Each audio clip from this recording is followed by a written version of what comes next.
What happens when you stand up to a narcissist? We're going to talk about that in this video. Hey there, I'm Dr. Melissa, trauma expert and top doctor, and in this video and on this channel, I help you identify the narcissists in your life, identify the impact that those relationships have on you, and then turn that wisdom and that knowledge, turn that trauma into gold, becoming stronger and more powerful than you ever were before. If that is what you need, click subscribe, click the notification bell so you get each and every video on narcissists and specifically covert narcissists. So what happens if you stand up to a narcissist? What happens if you tell them what an awful human being they are? It's not what you'd think.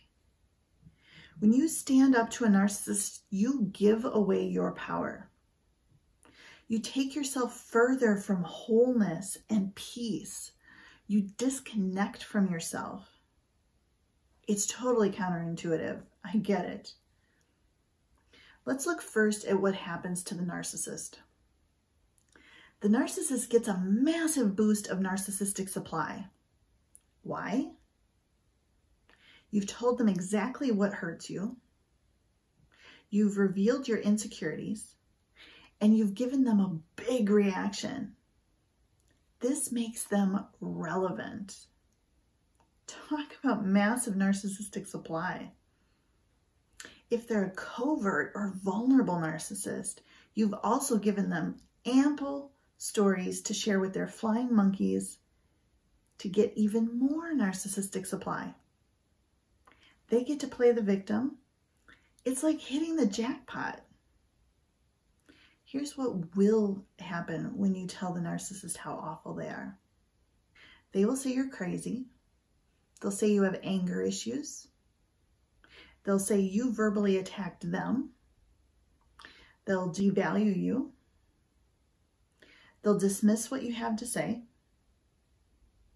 They'll use your words and actions against you in the future. And they may destabilize and become dangerous. It's not worth it. Here's what will not happen. They will not see the errors of their ways. They will not apologize genuinely. They will not acknowledge any truth in what you've said or take responsibility in any way. They will not change. The narcissist's disordered thinking prevents them from seeing things through your eyes. Their self-protection prevents them from seeing the truth, even in the face of evidence.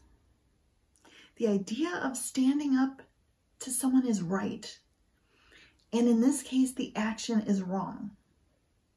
Standing up for yourself is incredible. But telling a narcissist that they are an awful human being is not standing up for yourself. It's self-destructive. The narcissist is not the playground bully, and you're not the third grader who has to go out for recess. You do not have to engage. You have the choice to walk away. Think of it this way. You know those racehorses, like they wear those blinders on the sides of their eyes. These make them feel safe by preventing them from seeing things that might scare them. Their excellent vision might make them react to something that they find scary, whereas those blinders ensure that they blindly trust the jockey, their handler. When you've been with a narcissist or a covert narcissist, you've had blinders on too. If the narcissist hurt you, it's because you trusted them blindly when they didn't deserve it. You trusted them more than you trust yourself. Unfortunately, you're not a racehorse. So here's how you stand up for yourself. You take the blinders off and you see the narcissist for who they really are. You learn to recognize narcissistic behaviors and tactics like blaming, lying, deflection, projection, gaslighting. You learn to see them so clearly that it's impossible not to see them. You set and enforce solid boundaries. You commit to honoring and respecting yourself without being harmful to anyone else. You get to know yourself so deeply that you're no longer confused. You leave any and all relationships that are harmful to you. You commit to the lifelong journey of healing. You commit to healing you. When you're hurting, you want to lash out. You want to show the narcissist how much they've hurt you. You want to show them that you're not the broken one, they are. It's natural. And it's a reaction from the wounded part of you. It's your pain talking. The narcissist is also wounded. Their actions are their pain talking. And this helps understand their behavior, but it doesn't excuse it. Think about it this way. If your 1-year-old baby yanked on your earrings, that would hurt really bad. You'd know she's still learning social skills. She wasn't trying to hurt you. You'd still set a clear boundary, no touching mom's earrings. If she didn't honor your boundaries, being 1 year old and developmentally unable to understand even what you're asking her to do, and she continued to yank on your earrings, you'd stop wearing them. You'd find a way to keep yourself safe. The narcissist is developmentally unable to stop hurting you. And you have full power for keeping yourself safe. You can choose to stand up for yourself by standing in your power, by setting and enforcing clear boundaries, by leaving the relationship. You can respond from a place of love by loving you.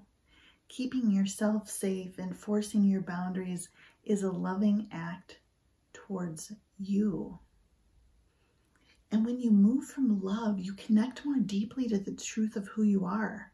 You grow stronger. You feel whole. You find peace. If this video resonates with you, type "I want peace" in the comments.